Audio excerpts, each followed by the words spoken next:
Vishnu ശാലിനിയുടെ coming soon പ്രൊമോയിൽ സത്യഭാമയാണെങ്കിൽ ജ്യോത്സ്യരെ വിളിച്ചിട്ട് ശാന്തിമുഹൂർത്തം കുറിക്കാനായിട്ട് പിറ്റേന്ന് വീട്ടിലേക്ക് വരാനായിട്ട് പറയുന്നുണ്ട്. അത് കേട്ട് ആകെ ടെൻഷൻ ആവുകയാണ് കാർത്തികയും വിഷ്ണുവും ഒക്കെ. പക്ഷേ പിറ്റേന്ന് രാവിലെ ആണെങ്കിൽ ശാലിനി വിളിച്ച് ശ്യാമയോട് പറയുന്നുണ്ടല്ലോ അവരുടെ കല്യാണം നടന്നതാണോ ഇല്ലയോ എന്ന് ശ്രദ്ധിച്ചോളണം എന്നുള്ളത്. അതനുസരിച്ച് ശ്യാമയാണെങ്കിൽ ഇവരുടെ റൂമിലേക്ക് വരികയാണ്. റൂമിൻ്റെ വാതിൽക്കൽ വന്ന് നിൽക്കുമ്പോൾ വിഷ്ണുവും കാർത്തികയും കൂടി സംസാരിക്കുന്നത് ശ്യാമ കേൾക്കുന്നുണ്ട്. കാർത്തികയാണെങ്കിൽ കുളി കഴിഞ്ഞ് വരുമ്പോൾ ശാന്തിമുഹൂർത്തത്തിൻ്റെ കാര്യമൊക്കെ പറയുകയാണ്. അതൊക്കെ അടുത്ത് ഇടപഴകേണ്ട സംഗതികളാണ്. ഇതിൽ നിന്നൊക്കെ എങ്ങനെ രക്ഷപ്പെടും? പോലീസുകാരുടെ ഇടയിൽ പതുങ്ങിയിരിക്കുന്ന കള്ളന്മാരെ പോലെയാണ് ഇപ്പോൾ എൻ്റെ അവസ്ഥ എന്നൊക്കെ പറയുമ്പോഴാണ് വിഷ്ണു കാർത്തികയ്ക്ക് താലിമാലയില്ല എന്നുള്ളത് ശ്രദ്ധിക്കുന്നത്. അന്നേരം അമ്മയ്ക്ക് ഇതൊക്കെ വലിയ വിശ്വാസമാണ്. താൻ പോയി അതെടുത്തിട് എന്ന് പറയുമ്പോൾ അവിടെ വെച്ചിരുന്ന താലിമാല പെട്ടെന്ന് കാർത്തികയാണെങ്കിൽ എടുത്തിടുകയാണ്. തുടർന്ന് ഇതൊക്കെ ശ്യാമ കാണുന്നുണ്ട്. അന്നേരം എന്തൊക്കെയോ ചീഞ്ഞ് നാറുന്നുണ്ടല്ലോ എന്നും പറഞ്ഞ് ശ്യാമ വാതിൽക്കൽ തന്നെ നിൽക്കുകയാണ്.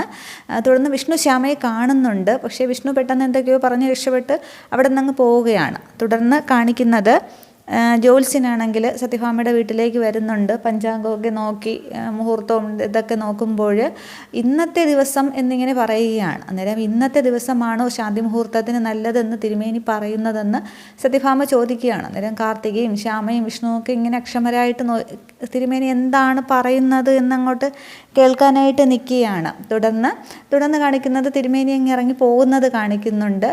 ഡേറ്റ് കുറിക്കുന്ന സമയം ഇതൊന്നും പറയുന്നത് കാണിക്കുന്നില്ല. തിരുമേനി ഇറങ്ങി മുറ്റത്തേക്ക് പോകുമ്പോൾ വിഷ്ണു പുറകെ ചെല്ലുകയാണ്. തുടർന്ന് വിഷ്ണു തിരുമേനിയോട് എന്തൊക്കെ സംസാരിക്കുന്നുണ്ട്. അതിനുശേഷം വിഷ്ണു തിരുമേനിയുടെ കവിളിൽ പിടിച്ചിട്ട് നിങ്ങളെൻ്റെ മുത്തല്ലേ തിരുമേനി എന്നിങ്ങനെ ചിരിച്ചുകൊണ്ട് പറയുകയാണ്. അന്നേരം ഇത് ശ്യാമ മുകളിൽ ബാൽക്കണിയിൽ നിന്നുകൊണ്ട് കാണുന്നുണ്ട്. അന്നേരം വിഷ്ണു പൈസ കൊടുത്ത് ജ്യോത്സ്യരോട് പറഞ്ഞിട്ടുണ്ടാകണം ശാന്തി മുഹൂർത്തത്തിൻ്റെ ഡേറ്റ് നീട്ടാനായിട്ട് ഒക്കെ. അപ്പോൾ പൈസ കൊടുത്ത് വശത്താക്കിയിട്ടുണ്ട്. അതിനാൽ തിരുമേനി ഡേറ്റ് കുറിക്കാതെ അങ്ങ് പോവുകയാണ്. ഇപ്പോഴൊന്നും നല്ല സമയമില്ല എന്ന് പറഞ്ഞിട്ട് അങ്ങ് പോവുകയാണ് ചെയ്യുന്നത്. ഇത്രയുമാണ് പുതിയ പ്രൊമോയിലെ വിശേഷങ്ങൾ. അപ്പോൾ ഇത്രയൊക്കെ ആകുമ്പോൾ ശ്യാമയുടെ സംശയം ഇരട്ടിക്കുകയാണ് ചെയ്യുന്നത്. അതിനുശേഷം ശ്യാമ ശാലിനിയെ വിളിച്ച് കാര്യങ്ങളൊക്കെ അറിയിക്കുകയാണ് ചെയ്യുന്നത്. അന്നേരം എല്ലാം കൂടി ആകുമ്പോൾ ശാലിനിക്ക് ബോധ്യമാകുന്നുണ്ട് വിഷ്ണു കാർത്തികയെ കല്യാണം കഴിച്ചിട്ടില്ല എന്നുള്ളതും പിന്നെ എന്തിനാണ് ഇങ്ങനെ കൊണ്ടുവന്നത് എന്നറിയാനുമൊക്കെയാണ് ശാലിനിയുടെ ശ്രമങ്ങൾ. ഇത്രയുമാണ് കമ്മിങ് സൂൺ പ്രൊമോയിൽ. ബാക്കി ഫുൾ എപ്പിസോഡ് വരുമ്പോൾ കാണാം. Okay, thank you.